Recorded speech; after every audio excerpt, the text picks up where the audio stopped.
आप सभी का बहुत स्वागत है उत्तराखंड प्राइम में। आपके साथ हूं मैं दीपा बाफिला। बुलेटिन की शुरुआत इस वक्त की बड़ी खबर के साथ करते हैं। बड़ी खबर है देहरादून से। सीएम धामी के पीआरओ नंदन बिष्ट बहाल कर लिए गए हैं। डंपर छोड़ने के पत्र लिखने के मामले में हटाए गए थे नंदन बिष्ट, जिनको बहाल कर दिया गया है। सीएम धामी के पीआरओ हैं और ये बड़ी खबर है। आचार संहिता लागू होने से 2 दिन पहले बहाली उनकी हुई है। आचार संहिता लगने के बाद सामने आया है बहाली का आदेश।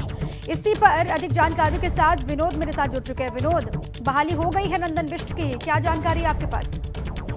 दीपा, देखिए बड़ी बात है कि खनन से रिलेटेड ये पूरा मामला था। जब डंपर छुड़ाने के लिए उन्होंने मुख्यमंत्री के कार्यालय से पत्र लिखा था कि इन डंपरों को छोड़ दिया जाए, उसको लेकर ये पूरा मामला तूल पकड़ा और उसके बाद में उनको सस्पेंड कर दिया गया है। हालांकि जो कल का ये ऑर्डर सामने आया है, कल ये सामने आया है, हालांकि इस पर डेट 6 जनवरी की है, लेकिन उससे ठीक अगर बात करें तो उससे अलग हटके भी कल का दिन बड़ा ही ऐसा रहा कि जब आचार संहिता से लगने से ठीक पहले राज्य सरकार की ओर से जो मनपसंद लोग हैं उनकी तैनाती पोस्टिंग कर दी गई है, चाहे वो महिला आयोग हो या फिर बाल संरक्षण आयोग है, और उनके साथ साथ कई ऐसे सदस्य हैं जिसकी भी तैनाती कल ही राज्य सरकार की ओर से की गई है।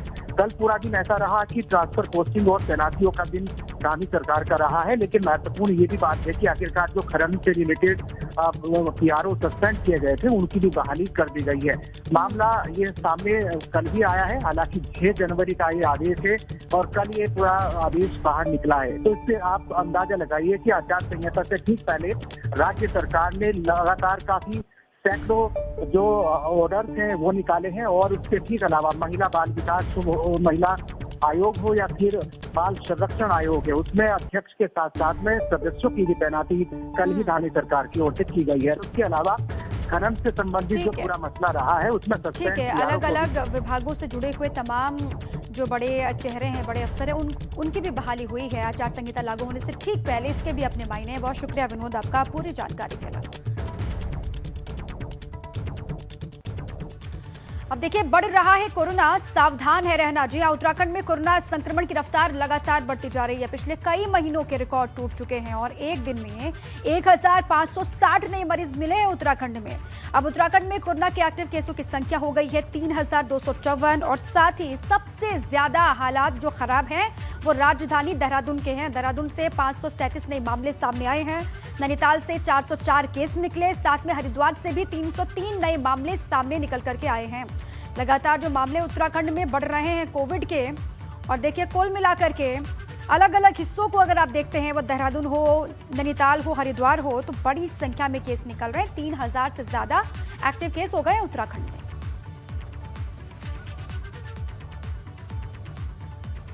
बड़ी खबर है देहरादून से। कोविड के बढ़ते मामलों को लेकर फैसला लिया गया है। दून अस्पताल में सिर्फ कोरोना के मरीज ही भर्ती होंगे। ये बड़ी जानकारी आप तक पहुंचा रहे हैं। दून अस्पताल को कोविड-19 अस्पताल में तब्दील किया गया है। कोविड के बढ़ते मामलों को लेकर यह फैसला लिया गया। दून अस्पताल में अब सिर्फ कोरोना के मरीज ही भर्ती हो पाएंगे। सोमवार से सामान्य मरीज नहीं हो पाएंगे दून अस्पताल में भर्ती, यानी कि कल से सामान्य मरीजों की भर्ती नहीं होगी। सामान्य मरीजों को कोरोनेशन और गांधी अस्पताल ले जाया जाएगा, वहां पर इनका इलाज होगा। सामान्य मरीजों के लिए हालांकि दून अस्पताल में जानकारी ये भी है कि इमरजेंसी वार्ड होगा, जहां पर इमरजेंसी में उनको देखा जाएगा। उत्तराखंड में कोविड के मामले अब तेजी के साथ बढ़ते जा रहे हैं। प्रदेश में बात करें तो 24 घंटे के भीतर 1500 से अधिक मामले आए हैं। अकेले राजधानी देहरादून की बात करें तो 500 से अधिक मामले राजधानी देहरादून के भीतर हैं। ऐसे में अब दून अस्पताल को कोविड डेडिकेटेड हॉस्पिटल घोषित कर दिया है। आपको बता दें कि सोमवार से अब दून अस्पताल में सिर्फ कोविड के मरीजों को ही एडमिट किया जाएगा, अन्य मरीज को यहाँ पर एडमिट नहीं किया जाएगा। हालांकि जो इमरजेंसी है, इमरजेंसी में सामान्य बीमारियों के मरीजों को भी देखा जाएगा। फिलहाल अगर हम दून अस्पताल की बात करें तो अब बढ़ती कोविड की संख्या को देखते हुए एक बार फिर से दून अस्पताल को कोविड डेडिकेटेड हॉस्पिटल घोषित कर दिया है, और यहाँ पर एडमिट पेशेंट जो होंगे वो सिर्फ कोविड के ही पेशेंट होंगे। जो अन्य मरीज हैं उनको गांधी या फिर कोरोनेशन अस्पताल भेजा जाएगा, और उसके अलावा इस अस्पताल में कोई भी अन्य बीमारी, सामान्य बीमारियों के मरीजों को भर्ती नहीं किया जाएगा। अब राज्य में तेजी के साथ संख्या बढ़ती जा रही है और पिछले 24 घंटे में 1500 से अधिक मामले, अकेले राजधानी देहरादून में 500 से अधिक मामले, और अभी भी बैकलॉग देखें तो वो भी 10,000 से अधिक है, और ऐसे में संख्या बढ़ने की पूरे चांसेस हैं। तो कहा जा सकता है कि एक बार फिर से उत्तराखंड में जिस तीसरी लहर की आहट की ओर कोरोना के जो बढ़ते हुए मामले हैं वो संकेत कर रहे हैं, और ऐसे में जो दून अस्पताल है, क्योंकि सबसे बड़ा सरकारी अस्पताल दून अस्पताल उत्तराखंड का है और दून अस्पताल में इसी चीज़ों को देखते हुए एक बार फिर से ये तमाम चीज़ें जो है शुरू कर दी गई हैं, ताकि जो भी कोविड के मरीज हैं उनको यहाँ पर बेड्स उपलब्ध हो सकें और जो इलाज है उनका यहाँ पर सरकारी इस अस्पताल में इलाज मिल सके। सामान्य मरीजों के लिए कोरोनेशन और गांधी अस्पताल में व्यवस्थाएं की गई हैं ताकि उनको वहां पर एडमिट किया जाएगा, लेकिन फिलहाल अगर बात करें तो दून अस्पताल अब पूरी तरीके से कोविड डेडिकेटेड हॉस्पिटल बना दिया गया है। सोमवार से यहां सिर्फ कोविड के मरीज ही एडमिट हो सकेंगे। अपने सहयोगी निशांत चौहान के साथ रवि कैंतुरा, एबीपी गंगा, देहरादून। तो कोरोना के बढ़ते मामलों को लेकर देहरादून के डीएम ने दून अस्पताल समेत दूसरे अस्पतालों का निरीक्षण किया। इस दौरान डीएम ने अस्पताल में व्यवस्थाओं को देखा। डीएम का कहना है कि कोविड के बढ़ते मामलों को देखते हुए प्रशासन पहले से ही तैयारियां दुरुस्त करने में लगातार जुटा हुआ है। मैंने जो वास्तविक स्थिति है, जो वर्तमान स्थिति है, उसका भी जायज़ा लिया और लगभग अभी फ़िलहाल 17 पेशेंट्स हैं जो कोविड इन्फेक्टेड हैं और टोटल कैपेसिटी दून की है 600 बेड्स की है, लेकिन अभी फ़िलहाल सिर्फ 17 पेशेंट्स वहाँ पे एडमिटेड हैं और कर्सरी ग्लांस पे ये लग रहा था कि पेशेंट्स ठीक हैं, नॉर्मल हैं, सिम्टम्स फ़िलहाल माइल्ड हैं और यहाँ पे कोरोनेशन की अगर बात करें तो यहाँ पे फ़िलहाल कोई पेशेंट कोविड पेशेंट इन्फेक्टेड यहाँ पे पेशेंट एडमिटेड नहीं है। अब दून अस्पताल में कल से यानी कि सोमवार से सिर्फ कोरोना मरीजों का ही इलाज किया जाएगा, सामान्य मरीजों का इलाज वहां पर नहीं होगा। और साथ ही तैयारियां वहां पर किस तरीके की चल रही हैं, क्या इंतजाम है, इसी पर जानकारी लेते हैं। हमारे सहयोगी रवि कैंतुरा जुड़ चुके हैं देहरादून से, सीधे उन्हीं के पास आपको ले चलते हैं। रवि, सबसे पहले तो कोविड को लेकर अपडेट वहां से दीजिएगा और देहरादून की स्थिति लगातार खराब हो रही है। उत्तराखंड में सबसे ज्यादा अगर कहीं से केस आ रहे हैं तो वो देहरादून से है। दून अस्पताल की इस वक्त स्थिति क्या है, कितने कोविड के मरीज वहां पर भर्ती हैं और इससे जो कल से सिर्फ कोविड के मरीज ही भर्ती होंगे उससे सामान्य मरीज कितने इफेक्ट होंगे? बिल्कुल दीपा, देखिए अभी दून अस्पताल में अगर कोविड मरीजों की संख्या की बात करें तो 17 ऐसे मरीज हैं जो यहाँ पर एडमिट हैं और एक मौत आज सुबह हुई है कोविड के मरीज की। ये एक अपडेट हम अपने दर्शकों को दे दें। लगातार कोविड के संक्रमण बढ़ता जा रहा है और जो खतरा है, जो चिंता है, वो और ज़्यादा जो है लोगों को परेशान कर रही है। अभी दून अस्पताल को पूरी तरीके से कोविड डेडिकेटेड हॉस्पिटल कल सोमवार से हो जाएगा। सोमवार के बाद यहाँ पर सिर्फ कोविड के मरीज ही एडमिट हो सकेंगे। सामान्य बीमारियों के मरीजों को यहाँ पर भर्ती नहीं किया जाएगा और इससे सीधे तौर पर सामान्य बीमारियों के मरीजों के लिए भी ये दिक्कतें हो सकते हैं कि दून अस्पताल में उनको भर्ती जब नहीं होंगे तो उनको अन्य अस्पतालों की तरफ रुख करना पड़ेगा, इधर उधर भटकना पड़ेगा। लेकिन जो कोविड की संख्या बढ़ रही है उसको देखते हुए अगर बात करें तो कोविड के मरीजों के लिए राहत है कि उनको कहीं और नहीं जाना पड़ेगा और जो सबसे बड़ा सरकारी अस्पताल दून अस्पताल है वहाँ पर उनको जगह मिल सकेगी।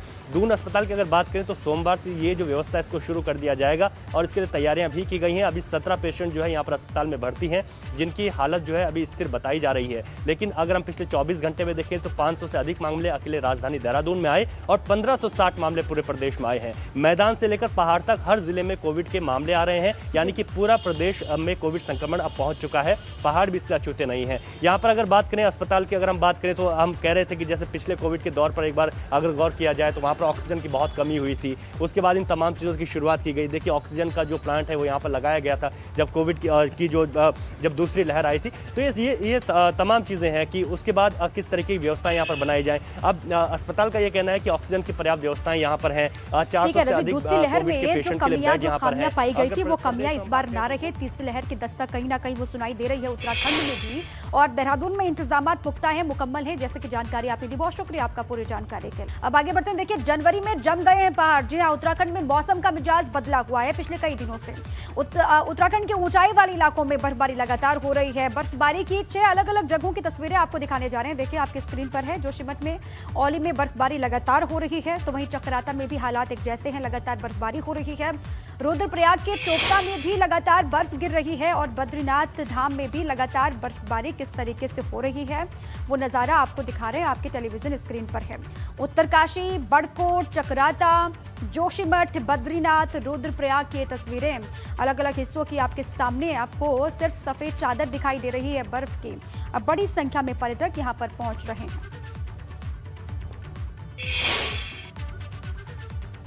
उत्तरकाशी से बड़ी खबर है। बर्फबारी से गंगोत्री नेशनल हाईवे बंद हो गया है, ये बड़ी जानकारी है। नेशनल हाईवे भटवाड़ी से आगे बंद हो गया है। उपला टकनौर क्षेत्र के कई गांवों में भारी बर्फबारी हो रही है। जानकारी है गंगोत्री नेशनल हाईवे बंद हो गया है लगातार हो रही बर्फबारी की वजह से। अब जानकारी ये भी कि इससे बड़ी संख्या में जो पर्यटक वहां पर होंगे मौजूद, उनको दिक्कतें पेश आ सकती हैं। जानकारी ये है कि जो शुरुआती तौर पर बारिश बर्फबारी अच्छी लग रही थी पर्यटकों को या फिर उत्तराखंड के लोगों को, वो अब मुसीबत बनती जा रही है।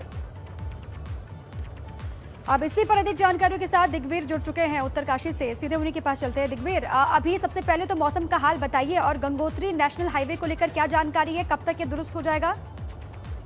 जी दीपा, आपको बता दूं, अभी मैं ताजा हालात आपको बता दूं कि जनपद उत्तरकाशी में हल्की सी धूप खिली हुई है और धूप खिलने से जो ठंड थी, ठंड थोड़ा से दूर हो चुकी है और लोग धूप सेकने के लिए आ रखे हैं। और जो गंगोत्री नेशनल हाईवे है, गंगोत्री नेशनल हाईवे जो भटवाड़ी से आगे है, पूरी बर्फबारी की आगोश में है और लगभग 1 दर्जन जो गांव है उपला टकनौर के गंगोत्री तक पूरी तरह से सफेद चादर में ढक चुके हैं और लगभग 2 या 2.5 फुट के आसपास बर्फबारी हुई है। और इसके बाद मैं आपको बता दूं कि जो सबसे बड़ी दिक्कत है अभी पानी की समस्या, पानी के पाइप पूरी तरह से जम चुके हैं। और उसके बाद जिस तरह से जो बर्फबारी हुई है, बर्फबारी से आम जनजीवन अस्त व्यस्त हो रखा है और कहीं न कहीं जो उपला टकनौर के लोग हैं वो काफी परेशानी में है। और जो गंगोत्री नेशनल हाईवे है उसे जैसे ही मौसम खुला है तो बीआरओ और एनएच की टीम इसे बर्फ हटाने में जुटी हुई है। तो कहीं न कहीं जो बर्फबारी है एक बार फिर से मुसीबत बन के आई। और आपको बता दूं जिस तरह से कल से बर्फबारी हुई है और जो जनपद मुख्यालय के जो पहाड़ी क्षेत्र है, पहाड़ी है,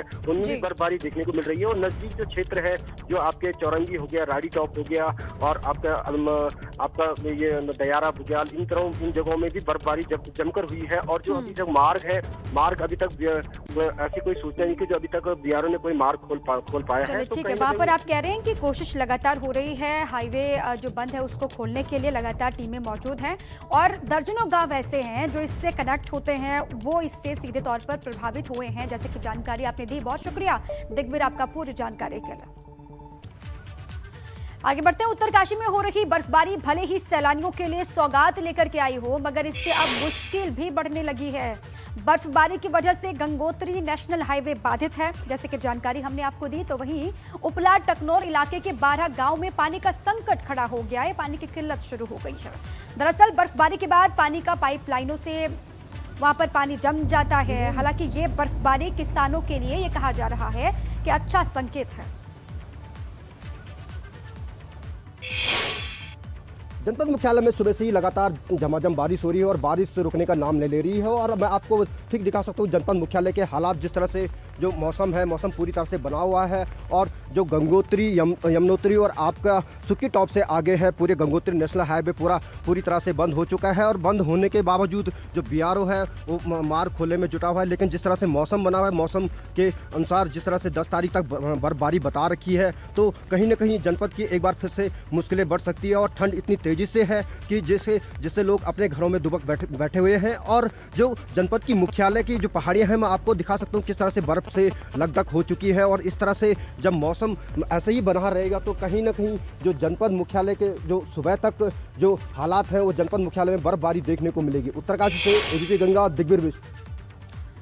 वहीं विकासनगर के चक्राता में भी मौसम बदल गया है। चक्राता में लगातार बर्फबारी हो रही है। बर्फबारी ऐसी हुई कि हर तरफ बर्फ ही बर्फ आपको बिछी हुई नजर आ रही है। तो वहीं सैलानी भी इस बर्फबारी में जमकर मौज मस्ती करते हुए दिखाई दे रहे हैं। बर्फबारी की वजह से कई जगह सड़क भी बंद है, ऐसी जानकारी वहां से मिल रही है। रोड बंद होने से गाड़ियों की लंबी कतारें भी दिखाई दे रही हैं। 2 तस्वीरें आपको दिखा रहे हैं। चक्राता, विकासनगर के चक्राता की तस्वीर है। बर्फबारी यहाँ पर हुई और साथ ही कई सड़क जो है वो बंद भी हो गए बर्फ की वजह से, जिससे जो पर्यटक वहाँ पर पहुँच रहे हैं, सैलानी जो वहाँ पर पहुँच रहे हैं, उनको भी तमाम मुश्किलात का सामना यहाँ पर करना पड़ रहा है।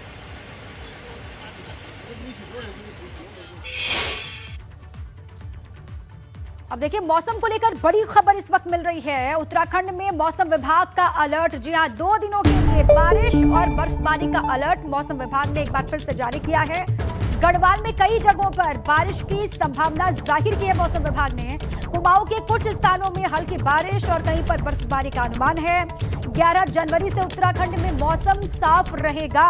ये थोड़ी सी राहत वाली खबर यहाँ पर यह है कि 11 जनवरी से उत्तराखंड में मौसम साफ होने के चांसेस हैं। ये बड़ी खबर मौसम विभाग का, जो मौसम विभाग ने जो कहा है, जो भविष्यवाणी है, वो आपको हम बता रहे हैं। उत्तराखंड में मौसम विभाग का ये अलर्ट है। अभी फिलहाल कल तक बारिश के लिए कहा गया है, 2 दिनों के लिए, आज और कल बारिश बर्फबारी और उसके बाद 11 तारीख को मौसम साफ होगा, ये मौसम विभाग ने कहा है। इसी बीच देखिए एक और बड़ी खबर आपको बता दें, बड़ी सियासी खबर है। भाजपा प्रदेश अध्यक्ष मदन कौशिक का बयान सामने आया है। नॉमिनेशन डेट से पहले होगी प्रत्याशियों की लिस्ट जारी, ये मदन कौशिक ने कहा है। भारतीय जनता पार्टी के प्रदेश अध्यक्ष हैं, उन्होंने कहा कि नॉमिनेशन डेट से पहले होगी प्रत्याशियों की लिस्ट जारी। करीब 10 से 12 नेताओं का टिकट कटने की उम्मीद है। ये खबर बार बार हम आपको बता रहे थे पहले भी, अब वो मदन कौशिक भी यही कह रहे हैं। इसी पर विनोद से जानकारी लेते हैं। विनोद, मदन कौशिक जो कह रहे हैं कि 10 से 12 नेताओं का टिकट कटने का जो रास्ता है वो साफ होता हुआ दिखाई दे रहा है, इसके क्या मायने? दीपा देखिए, ये महत्वपूर्ण है कि इस बार जब नॉमिनेशन की डेट होगी उससे ठीक पहले भाजपा संगठन की ओर से जितने भी प्रत्याशी है उनकी लिस्ट जारी कर दी जाएगी। लिस्ट जारी करने में जो लेट लतीफी है उसके पीछे ये कारण है कि आखिरकार अगर लिस्ट पहले ही कर दिया जाए, और क्योंकि एक विधानसभा सीट पर कई ऐसे दावेदार हैं जो दावेदारी कर रहे हैं और अंदरूनी कलह सामने ना आए, इसलिए जो भी प्रत्याशी होंगे उनको कोई भी मौका ऐसा ना दिया जाए ताकि कोई अंदरूनी कलह भाजपा संगठन में बगावत के सुर देखने को मिले, जिसके चलते संगठन की ओर से ये माना जा रहा है और ये निर्णय लिया जा रहा है कि जो भी लिस्ट आएगी वो नॉमिनेशन। ठीक है, शुक्रिया विनोद आपका पूरी जानकारी के लिए। चलिए आगे बढ़ते हैं, एक बार फिर से मौसम का हाल आपको बताते हैं। बड़कोट में क्या स्थिति वो भी जान लीजिए। बड़कोट में पिछले कुछ रोज से लगातार मौसम बदल रहा है। यमुना घाटी के निचले क्षेत्र बड़कोट, पुरोला में लगातार बर्फबारी हो रही है। देखिए तस्वीरें भी आपको दिखा रहे हैं। यमुनोत्री, केदार कांठा, गुलाबी कांठा, चांगशील में 2 से 4 फीट तक बर्फ जम चुकी है, जैसे कि जानकारी वहां से मिल रही है। और यमुनोत्री में तापमान 12 डिग्री तक लुढ़क गया है, जबकि निचले क्षेत्रों में तापमान 5 डिग्री तक पहुंच गया है। 35 प्लस 40 50 बार में जब केदारनाथ माने ना वाला। और टिहरी में भी मौसम बदला हुआ है। एक तरफ बारिश हो रही है तो वहीं ऊंचाई वाले इलाकों में बर्फबारी भी लगातार जारी है। जिले के ऊंचाई वाले क्षेत्र कानाताल, धनौल्टी, सुरकंडा, कद्दूखाल, बुरासकांडा में बर्फबारी लगातार हो रही है। दूर दराज से पहुंचे पर्यटक बर्फबारी का आनंद लेते हुए लगातार दिखाई दे रहे हैं।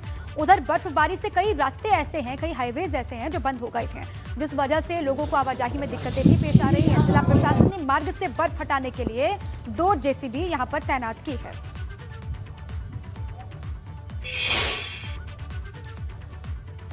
और उधर केदार घाटी के ऊंचाई वाले इलाकों में भी लगातार बर्फबारी हो रही है। केदारनाथ समेत ऊंचाई वाले तमाम इलाके ऐसे हैं जहां पर पिछले कई दिनों से बर्फबारी जारी है। बर्फबारी की वजह से निचले इलाकों में ठंड बढ़ गई है, तो वहीं लोगों के सामने अपने पालतू पशुओं के लिए चारों की भी दिक्कत परेशानी खड़ी हो गई है, क्योंकि बर्फबारी के बाद हर जगह बर्फ ही बर्फ आपको दिखाई दे रहा है, जिसकी वजह से लोग चारा भी नहीं ला पा रहे हैं पशुओं के लिए।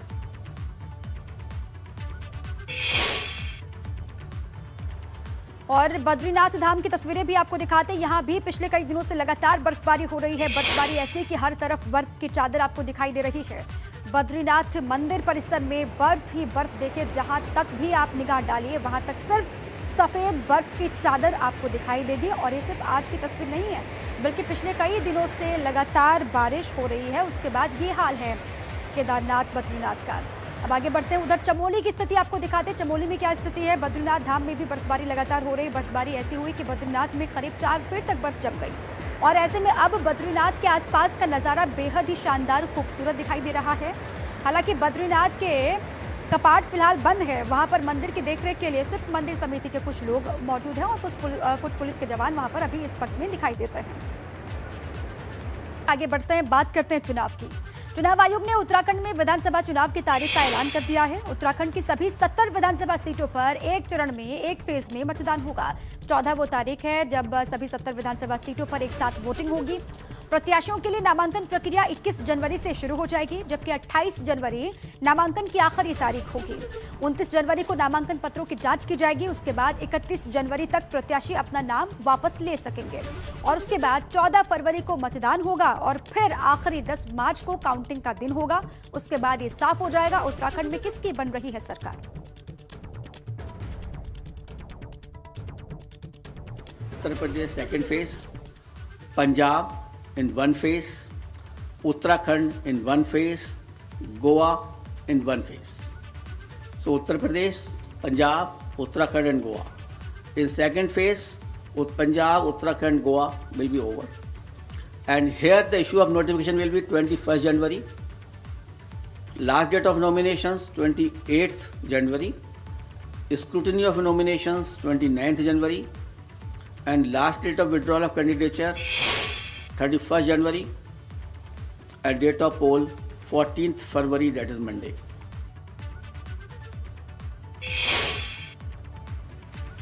उत्तराखंड में इन दिनों बर्फबारी लगातार हो रही है। बर्फबारी के मौसम को देखते हुए चुनाव आयोग की तरफ से विशेष इंतजाम किए गए हैं।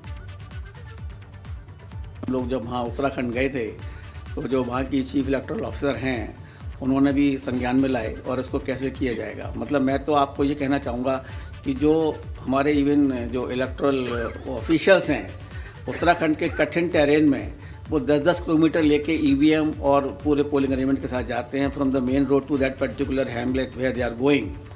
तो जहाँ पर भी बर्फबारी की उम्मीद है या कुछ है उनके पोलिंग स्टेशंस को नीचे किया जाता है and so that the elections can be held, and all arrangements are also made whichever is possible into that difficult terrain so that the persons can come and cast their votes. चुनाव आयोग की घोषणा के बाद उत्तराखंड में निर्वाचन आयोग ने भी तैयारियां शुरू कर दी हैं। चुनाव शांतिपूर्ण तरीके से और निष्पक्ष तरीके से संपन्न हो, इसके लिए तैयारियां तेज हो गई हैं। फ्लाइंग स्क्वाड्स हैं, ये हर असेंबली कॉन्स्टिट्यूंसी के लिए 3-3 फ्लाइंग स्क्वाड्स हैं, तो उनको इमीडिएटली ऑपरेशन में लाएंगे। फ्लाइंग स्क्वाड में एक मैजिस्ट्रेट प्लस 3 से 4 पुलिस के लोग होंगे। तो ये हर असेंबली कॉन्स्टिट्यूंसी के लिए ये 3 होंगे at any given point of time, depending on rotation. 12 घंटे या 8 घंटे का होगा तो उतना ही मल्टीपल टीम्स वहाँ पे वो रखेंगे। हमारा एक ऐप भी है सी विजिल करके, तो सी विजिल में क्या होगा, कहीं पे भी आप देखेंगे कहीं डिफेसमेंट हुआ है तो कोई भी सिटीजन जो है वहाँ जाके वहाँ उसका फोटो क्लिक करेंगे या शॉर्ट वीडियो करके उसको सेंड करेंगे तो इमीडिएटली वो हमारा डेटा बैंक में यहाँ पे आ जाएगा। उसका लैटिट्यूड और लॉन्जिट्यूड हमें इससे मिलेगा, तो वही लोकेशन को हम जब उनको भेजेंगे जो हमारा फ्लाइंग स्क्वाड्स को, वो डायरेक्टली फ्लाइंग स्क्वाड वहाँ पे जाएंगे और जो भी डिफेसमेंट ऑफ प्रॉपर्टी का जो भी हुआ है या मॉडल कोड ऑफ कॉन्डक्ट का कहीं पे भी वायलेशन हो तो इमीडिएटली वहाँ पे वो रेस्पॉन्ड करेंगे। तो मॉडल कोड ऑफ कॉन्डक्ट अभी से लागू है। फर्स्ट 24 आवर्स में हम डिफेसमेंट ऑफ गवर्नमेंट प्रॉपर्टी में जो भी है उसको इमीडिएटली रिमूव करने का काम करेंगे। अब देखिए, चुनाव की तारीख के ऐलान के साथ ही राजनीतिक गलियारों में हलचल बढ़ गई है। भाजपा का कहना है कि वो चुनाव के लिए पूरी तरीके से तैयार है। लोकतंत्र का उत्सव है जो 5 साल में आता है और हमारे उत्तराखंड की जनता बहुत जागरूक है। इस बीच में थोड़ा स्थितियां कठिन हैं क्योंकि हमारे यहाँ पर विभिन्न विषम प्रकार की भौगोलिक परिस्थितियाँ हैं, ठंड का भी मौसम है, उसके साथ साथ अभी महामारी भी है, कोरोना भी है। तो कोरोना को लेकर हमने पहले ही 15 तारीख तक सभी प्रकार के जो राजनीतिक आयोजन है, धार्मिक आयोजन है, सामाजिक आयोजन है, उन सभी को रैलियों पर, सम्मेलनों पर सभी पर पाबंदी लगाई है। अब चूँकि चुनाव आचार संहिता लागू हो गई है और चुनाव आचार संहिता में चूँकि चुनाव आदेश के जो भी निर्देश होंगे उन निर्देशों के क्रम में हम लोग काम करेंगे। हम लोग पूरी तरह से तैयार हैं और पूरी तरह से शांतिपूर्ण मतदान के लिए, अच्छे मतदान के लिए, अच्छी सरकार चुनने के लिए उत्तराखंड की जनता आगे आएगी और अच्छी सरकार चुनेगी।